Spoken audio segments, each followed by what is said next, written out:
Detik ini juga, di suatu tempat yang gelap dan sunyi, seseorang sedang mengalami malam pertama mereka di alam kubur. Tubuh yang tadi pagi masih hangat, kini terbaring kaku dalam kegelapan tanah. Tidak ada suara, tidak ada cahaya, hanya kesendirian yang mencekam. Dan tahukah kamu apa yang sebenarnya terjadi pada mereka di malam pertama itu? Apa yang dirasakan oleh roh dan jasad yang baru saja berpisah dari dunia? Ini bukan sekadar cerita untuk menakut-nakuti. Ini adalah realitas yang akan dihadapi setiap jiwa tanpa terkecuali, termasuk kamu dan aku. Sebelum kita lanjut, tolong tinggalkan jejak kalian dengan like dan subscribe jika video ini bermanfaat. Dan tulis di kolom komentar, dari mana kalian menonton video ini sekarang?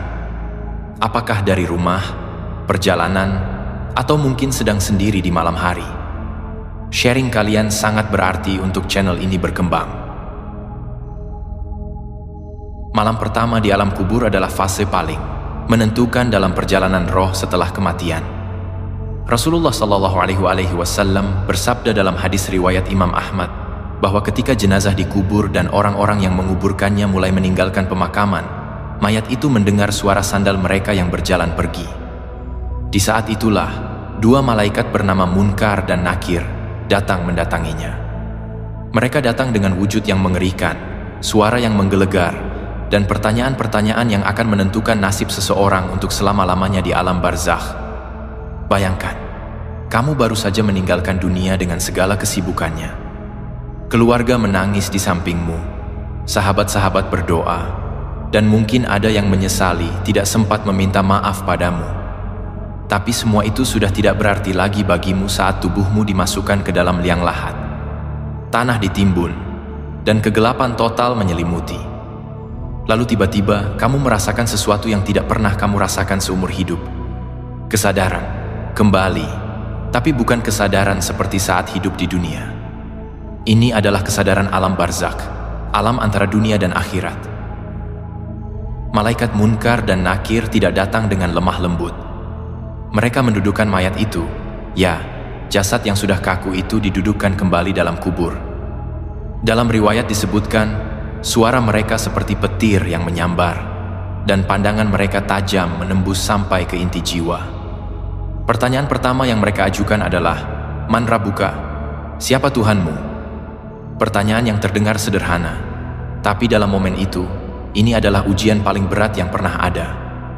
Di dunia, kita mungkin dengan mudah menjawab Allah, tapi di alam kubur, hanya orang-orang yang benar-benar menghayati keimanan mereka yang bisa menjawab dengan mantap. Orang beriman yang syoleh akan menjawab dengan tegas dan penuh keyakinan. Rabbi Allah, Tuhanku adalah Allah. Suaranya tidak bergetar, hatinya tidak ragu. Kemudian pertanyaan kedua, Madinuka? Apa agamamu? Dan dia menjawab, Dini al-Islam, agamaku Islam. Pertanyaan ketiga, Man Nabiyuka? Siapa nabimu? Dia menjawab dengan penuh kebanggaan, Nabi Muhammad SAW, Nabiku adalah Muhammad. Setelah menjawab dengan benar, kedua malaikat itu berkata, Syadakta, kamu benar. Dan saat itu juga, kubur yang sempit dan gelap berubah menjadi taman yang luas dari surga. Pintu surga terbuka, dan hembusan angin surga yang wangi mulai masuk ke dalam kubur. Orang itu merasakan kenikmatan yang tidak pernah terbayangkan sebelumnya. Tapi bagaimana dengan orang yang hidupnya penuh dosa dan kemunafikan? Ketika Munkar dan Nakir datang dengan pertanyaan yang sama, dia tidak bisa menjawab. Lidahnya keluh, pikirannya kacau. Dia hanya bisa berkata, la adri, aku tidak tahu. Atau dia menjawab dengan ragu-ragu, Samitu an-nasa yaquluna syai'an, fakultuhu. Aku dengar orang-orang mengatakan sesuatu, lalu aku ikut-ikutan mengatakannya. Jawabannya mencerminkan kehidupannya di dunia yang hanya ikut-ikutan, tidak pernah benar-benar memahami dan menghayati iman. Saat itu malaikat berkata dengan nada mengerikan, La daraita wala talaita, kamu tidak tahu dan tidak mau belajar. Kemudian dipukulkan kepadanya palu besi yang begitu keras sehingga seluruh makhluk di bumi mendengar teriakannya, kecuali manusia dan jin. Kuburnya menyempit sedemikian rupa sampai tulang rusuknya saling bertindihan. dan pintu neraka dibukakan untuknya, sehingga panas dan azab neraka mulai memasukinya. Dalam malam pertama itulah ditentukan apakah seseorang akan menikmati kenyamanan barzakh atau tersiksa dalam kegelapan yang mencekam. Rasulullah SAW pernah melewati 2 kuburan, dan beliau bersabda bahwa kedua penghuni kubur itu sedang disiksa. Yang satu disiksa karena tidak bersuci dari air, kencing, dan yang satunya lagi karena suka mengadu domba. Ini menunjukkan bahwa bahkan dosa yang tampak kecil di mata manusia bisa menjadi azab besar di alam kubur. Oleh karena itu, Rasulullah SAW selalu mengajarkan kita untuk memohon perlindungan dari azab kubur dalam setiap syalat. Malam pertama juga menjadi momen di mana amal perbuatan kita di dunia mulai nyata wujudnya. Bagi orang beriman, salat, puasa, sedekah, dan amal solehnya akan datang dalam wujud yang menyenangkan dan menemani dia di dalam kubur. Sebaliknya, bagi orang yang bermaksiat, dosa-dosanya datang dalam bentuk yang menakutkan, mencekiknya, dan membuatnya merasakan penyesalan yang tiada akhir. Tidak ada lagi kesempatan untuk bertaubat, tidak ada lagi waktu untuk memperbaiki diri. Semuanya sudah terlambat. Salah satu hal yang paling menyentuh dalam ajaran Islam tentang malam pertama di kubur adalah betapa pentingnya doa dari orang-orang yang masih hidup. Ketika jenazah baru dikubur, Rasulullah SAW memerintahkan para sahabat untuk memohonkan ampunan dan keteguhan bagi si mayit. Beliau bersabda, "Mintalah ampunan untuk saudaramu dan mohonkanlah keteguhan untuknya, karena sekarang dia sedang ditanya." Ini menunjukkan bahwa meskipun seseorang sudah meninggal, doa dari orang yang masih hidup tetap bisa membantunya. Maka janganlah kita pelit untuk mendoakan orang-orang yang telah meninggal, terutama kedua orang tua kita. Bayangkan jika di malam pertama dikubur, ketika kamu sedang menghadapi ujian paling berat dalam hidup, atau lebih tepatnya, setelah hidup, tiba-tiba kamu merasakan ketenangan karena ada anak, saudara, atau sahabat yang mendoakanmu dengan tulus. Doa mereka bisa menjadi penolongmu di saat-saat paling sulit. Itulah mengapa dalam Islam kita sangat dianjurkan untuk rajin bersedekah, berbuat baik, dan meninggalkan amal jariah yang pahalanya terus mengalir meskipun kita sudah tiada. Lantas bagaimana sebenarnya kondisi fisik dan roh di malam pertama itu? Para ulama menjelaskan bahwa meskipun jasad sudah tidak bernyawa, ada bentuk kehidupan khusus yang Allah berikan kepada mayat di dalam kubur sehingga dia bisa merasakan, mendengar, dan menjawab pertanyaan malaikat. Ini bukan kehidupan seperti di dunia, tapi kehidupan barzakh yang hanya Allah yang tahu hakikatnya sepenuhnya. Dalam beberapa riwayat disebutkan bahwa roh dikembalikan kepada jasad secara khusus untuk menjawab pertanyaan, lalu setelah itu roh kembali ke alam roh sesuai dengan derajat amalnya. Roh orang beriman berada di tempat yang mulia, sementara roh orang kafir dan munafik berada di tempat yang hina. Yang lebih mencengangkan lagi, dalam malam pertama itu, mayat juga diberi penglihatan tentang tempat duduknya kelak di akhirat. Orang beriman diperlihatkan tempat duduknya di surga setiap pagi dan petang, sehingga dia semakin merindukan hari kiamat, agar segera bisa menempati tempatnya yang penuh kenikmatan. Sementara orang kafir diperlihatkan tempat duduknya di neraka setiap pagi dan petang, dan dia semakin takut akan datangnya hari kiamat. Bayangkan, setiap hari melihat api neraka yang akan menjadi tempat tinggalmu selamanya. Betapa mengerikannya penyesalan yang tidak ada habisnya. Ada sebuah kisah yang diriwayatkan tentang seorang sahabat Nabi yang sangat soleh. Ketika dia meninggal dan dikuburkan, malam itu keluarganya bermimpi melihat dia tersenyum bahagia di dalam kubur yang lapang seperti taman. Dia berkata dalam mimpi itu, "Alhamdulillah, aku telah menjawab pertanyaan Munkar dan Nakir dengan benar, dan sekarang aku sedang menunggu hari kebangkitan dengan penuh sukacita." Kisah seperti ini mengingatkan kita bahwa kematian bukanlah akhir dari segalanya, tapi awal dari perjalanan yang jauh lebih panjang. Sebaliknya, ada juga kisah tentang orang-orang yang meninggal dalam keadaan jauh dari Allah.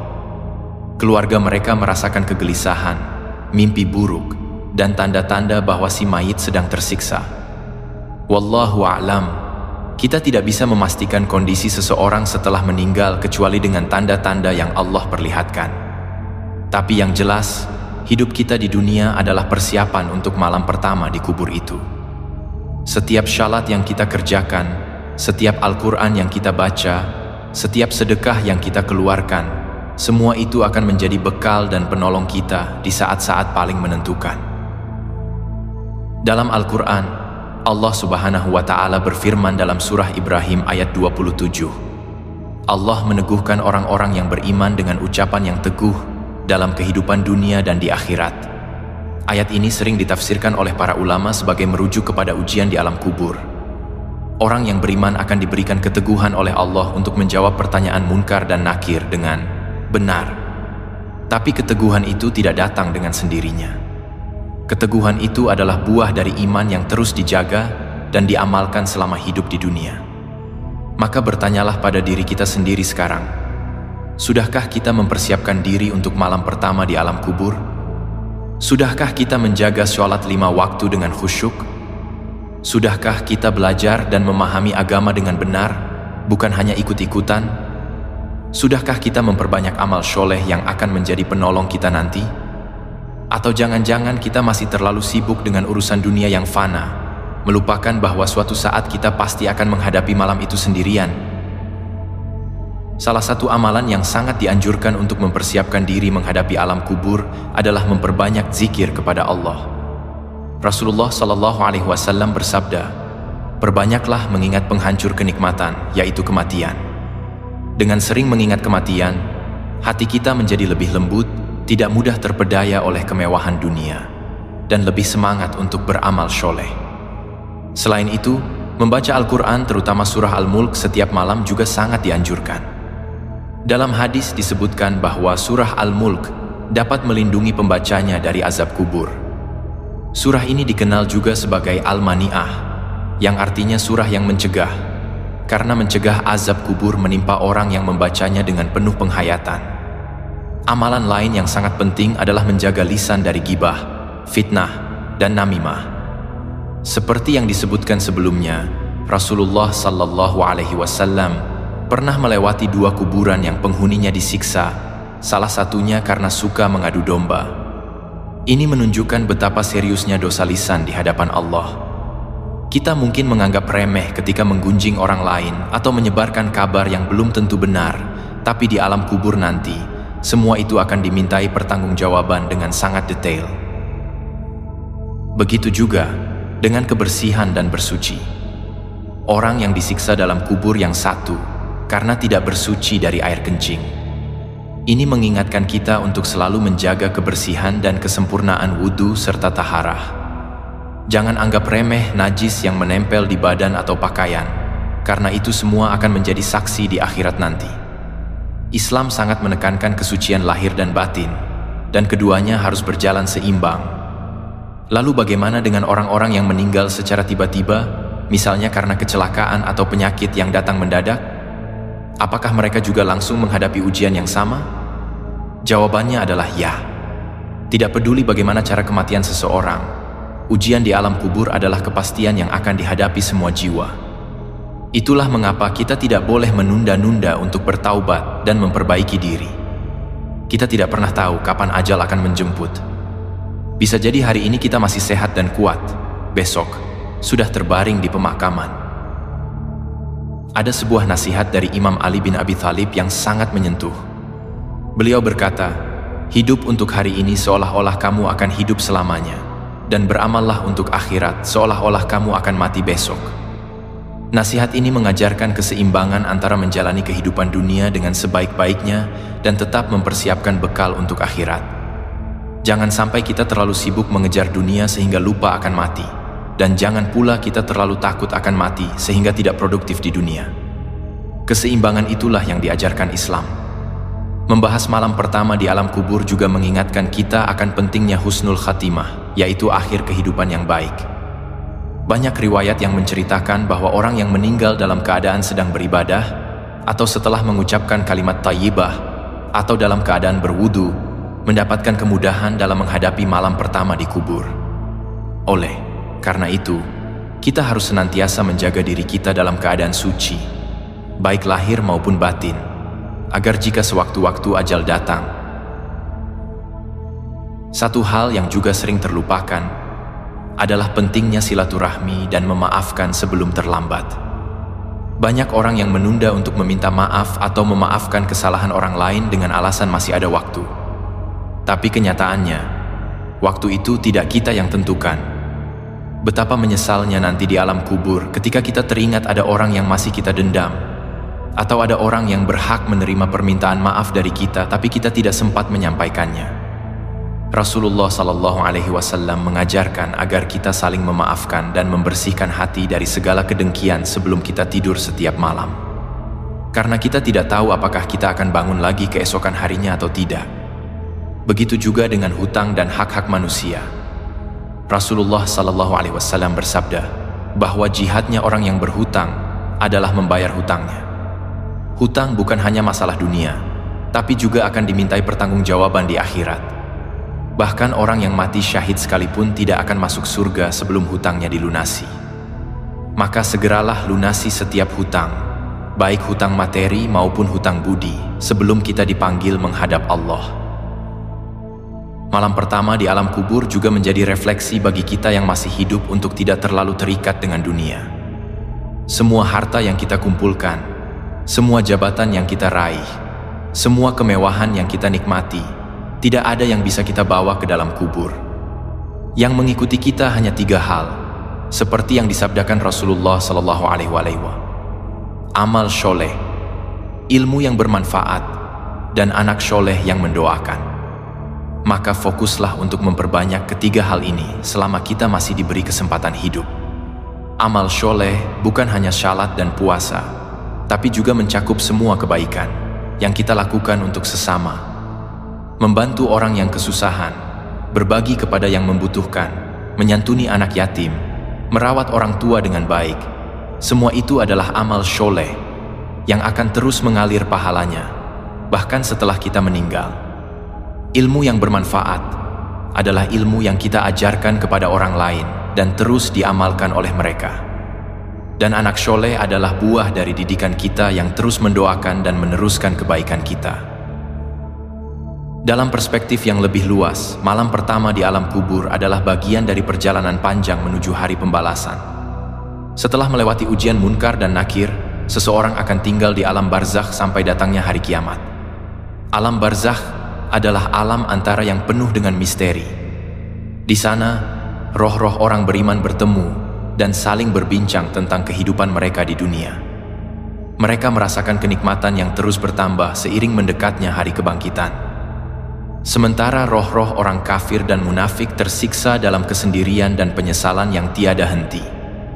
Yang menarik, dalam beberapa riwayat disebutkan bahwa roh-roh di alam barzakh juga bisa merasakan dampak dari amal kebaikan yang dilakukan oleh orang-orang yang masih hidup untuk mereka. Ketika seseorang bersedekah atas nama orang yang sudah meninggal, atau ketika ada yang mendoakan mereka, atau ketika anak mereka melakukan kebaikan, mereka merasakan kenikmatan dan kebahagiaan di alam barzakh. Ini menunjukkan bahwa hubungan antara yang hidup dan yang mati tidak sepenuhnya terputus. Kita masih bisa memberikan manfaat kepada orang-orang yang sudah meninggal melalui doa dan sedekah. Maka dari itu, janganlah kita lupa untuk selalu mendoakan orang tua kita, saudara-saudara kita, dan semua kaum muslimin yang telah mendahului kita. Doakanlah mereka dengan doa yang tulus. Rabbighfirli wali walidayya walil jami'il mu'minina wal mu'minat. Ya Allah, ampunilah aku, kedua orang tuaku, dan semua orang mukmin laki-laki dan perempuan. Doa ini sederhana tapi sangat mulia, karena kita tidak hanya mendoakan diri sendiri, tapi juga orang tua dan seluruh kaum muslimin. Kembali kepada malam pertama di alam kubur, ada satu hal yang perlu kita pahami dengan jelas. Ujian di sana adalah ujian yang sangat personal dan individual. Tidak ada yang bisa menolong kita di sana, kecuali amal kita sendiri dan rahmat Allah. Orang tua yang sholeh sekalipun tidak bisa menjawabkan pertanyaan untuk anaknya. Suami atau istri yang sholeh tidak bisa membantu pasangannya. Guru yang alim tidak bisa menggantikan muridnya. Setiap jiwa akan mempertanggungjawabkan dirinya sendiri. Ini adalah peringatan keras bagi kita untuk tidak mengandalkan amal orang lain. Banyak orang yang merasa aman karena orang tuanya sholeh, atau karena mereka bergaul dengan orang-orang alim. Tapi di alam kubur nanti, semua itu tidak ada artinya jika diri kita sendiri tidak memiliki iman dan amal yang kuat. Allah berfirman dalam Al-Quran, "Dan setiap orang akan datang kepada Allah sendirian pada hari kiamat." Begitu juga di alam kubur, kita akan menghadapi ujian itu sendirian hanya dengan bekal iman dan amal yang kita bawa dari dunia. Oleh karena itu, mulai dari sekarang, mari kita perbaiki diri. Jangan menunda-nunda untuk bertaubat dari semua dosa dan kemaksiatan yang pernah kita lakukan. Perbanyak istighfar, zikir, dan shalawat kepada Rasulullah SAW. Tingkatkan kualitas ibadah kita, jangan hanya sekadar menggugurkan kewajiban. Perbanyak sedekah dan membantu sesama, karena harta yang paling bermanfaat adalah yang kita infakkan di jalan Allah. Jaga lisan dari semua perkataan yang tidak bermanfaat, karena setiap kata yang kita ucapkan akan dicatat dan dimintai pertanggungjawaban. Jangan lupa juga untuk selalu menjaga hubungan baik dengan Allah dan dengan sesama manusia. Karena kebahagiaan di alam kubur sangat tergantung pada dua hal ini, hablum minallah dan hablum minan nas. Hubungan vertikal dengan Allah melalui ibadah-ibadah wajib dan sunnah, dan hubungan horizontal dengan manusia melalui akhlak yang mulia dan berbuat baik kepada semua orang. Kedua hal ini harus berjalan seimbang. Jangan sampai kita rajin beribadah tapi akhlak kita buruk terhadap orang lain, atau sebaliknya, kita baik kepada orang lain tapi lalai dalam beribadah kepada Allah. Salah satu pelajaran terbesar dari memahami malam pertama di alam kubur adalah menyadari betapa singkatnya kehidupan dunia ini. Rasulullah SAW pernah melewati pasar dan melihat seekor kambing mati yang telinganya kecil. Beliau berkata kepada para sahabat, "Siapa di antara kalian yang mau membeli kambing ini seharga 1 dirham?" Para sahabat menjawab, "Kami tidak mau, wahai Rasulullah, untuk apa kami membeli bangkai?" Lalu Rasulullah SAW, "Demi Allah, dunia itu lebih hina di sisi Allah daripada bangkai kambing ini di sisi kalian." Subhanallah, betapa dalam maknanya. Dunia yang kita kejar-kejar dengan segala tenaga dan pikiran kita, yang kadang membuat kita lupa kepada Allah, yang membuat kita rela mengorbankan akhirat, ternyata sangat hina nilainya di sisi Allah. Maka janganlah kita terlalu terpedaya dengan gemerlap dunia. Gunakan dunia ini sebagai ladang untuk menanam amal kebaikan yang akan kita tuai di akhirat nanti. Dunia adalah sarana, bukan tujuan. Tujuan kita adalah mendapatkan ridha Allah dan surganya. Ketika kita memahami hakikat ini, maka kita akan lebih bijak dalam menjalani hidup. Kita tidak akan terlalu sedih ketika kehilangan sesuatu di dunia, karena kita tahu bahwa semua itu bersifat sementara. Kita tidak akan terlalu bangga ketika mendapatkan sesuatu di dunia, karena kita tahu bahwa kebanggaan sejati adalah ketika kita berhasil menjawab pertanyaan munkar dan nakir dengan benar dan mendapatkan kenikmatan di alam kubur. Perspektif ini membuat kita lebih tenang, lebih sabar, dan lebih fokus pada hal-hal yang benar-benar penting. Dalam sebuah hadis qudsi, Allah Subhanahu wa Ta'ala berfirman, "Wahai anak Adam, sesungguhnya aku akan mengujimu dengan 4 waktu syalat di awal siang hari. Jika kamu menunaikannya untukku, maka aku akan cukupkan untukmu di waktu sore. Dan jika tidak, maka aku akan menyusahkan urusanmu di waktu sore itu." Hadis ini mengingatkan kita betapa pentingnya menjaga sholat 5 waktu, terutama sholat-sholat di awal waktu. Syalat adalah tiang agama, dan orang yang menjaga syalatnya dengan baik akan mendapatkan kemudahan dalam semua urusannya, termasuk ujian di alam kubur nanti. Malam pertama di alam kubur juga mengajarkan kita untuk tidak terlalu sibuk dengan hal-hal yang tidak bermanfaat. Di zaman sekarang, begitu banyak hal yang mengalihkan perhatian kita dari mengingat Allah dan mempersiapkan bekal akhirat. Media sosial, hiburan, pekerjaan yang menyita waktu, semua itu bisa membuat kita lupa akan tujuan sejati kita diciptakan, yaitu untuk beribadah kepada Allah. Maka, mari kita evaluasi kembali bagaimana kita menggunakan waktu kita sehari-hari.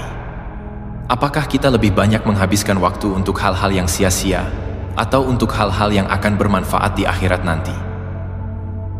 Ingatlah bahwa setiap detik yang berlalu adalah detik yang berkurang dari umur kita. Setiap nafas yang kita hirup adalah nafas yang mendekatkan kita kepada kematian. Ini bukan bermaksud untuk membuat kita takut, tapi untuk membuat kita lebih sadar dan lebih produktif dalam beramal soleh. Rasulullah SAW bersabda, manfaatkan 5 perkara sebelum datang 5 perkara. Waktu mudamu sebelum datang waktu tuamu, waktu sehatmu sebelum datang waktu sakitmu, waktu kayamu sebelum datang waktu miskinmu, waktu luangmu sebelum datang waktu sibukmu, dan waktu hidupmu sebelum datang waktu matimu. Hadis ini adalah pengingat yang sangat kuat untuk kita semua. Jangan menunda-nunda untuk berbuat baik, karena kita tidak tahu sampai kapan kita diberi kesempatan. Mungkin sekarang kita masih muda, sehat, dan punya banyak waktu, tapi kondisi itu tidak akan bertahan selamanya. Suatu saat kita akan tua, sakit, dan tidak lagi produktif seperti sekarang. Maka manfaatkan waktu sebaik-baiknya selagi kita masih bisa. Sekarang, mari kita bayangkan kembali malam pertama di alam kubur dengan lebih detail. Bayangkan kegelapan yang total, tidak ada satu cahaya pun. Bayangkan kesendirian yang mutlak, tidak ada siapa-siapa di sana kecuali kamu dan malaikat. Bayangkan suara Munkar dan Nakir yang menggelegar. Man Rabbuka, Ma Dinuka, Man Nabiyuka. Bisakah kamu menjawabnya dengan tegas dan yakin? Atau kamu akan terbata-bata karena selama hidup di dunia kamu tidak pernah benar-benar mengenal Tuhanmu, tidak pernah benar-benar memahami agamamu, dan tidak pernah benar-benar meneladani nabimu? Pertanyaan-pertanyaan ini seharusnya membuat kita introspeksi. Seberapa dalam pengenalan kita kepada Allah? Apakah kita hanya mengenal Allah sebagai Tuhan yang harus disembah? Ataukah kita benar-benar merasakan kehadirannya dalam setiap aspek kehidupan kita? Apakah kita mengenal Allah melalui nama-nama dan sifat-sifatnya yang agung? Apakah kita merenungkan ciptaannya dan kebesarannya? Semakin dalam kita mengenal Allah, semakin kuat iman kita, dan semakin mudah kita akan menjawab pertanyaan Munkar dan Nakir nanti. Begitu juga dengan Islam.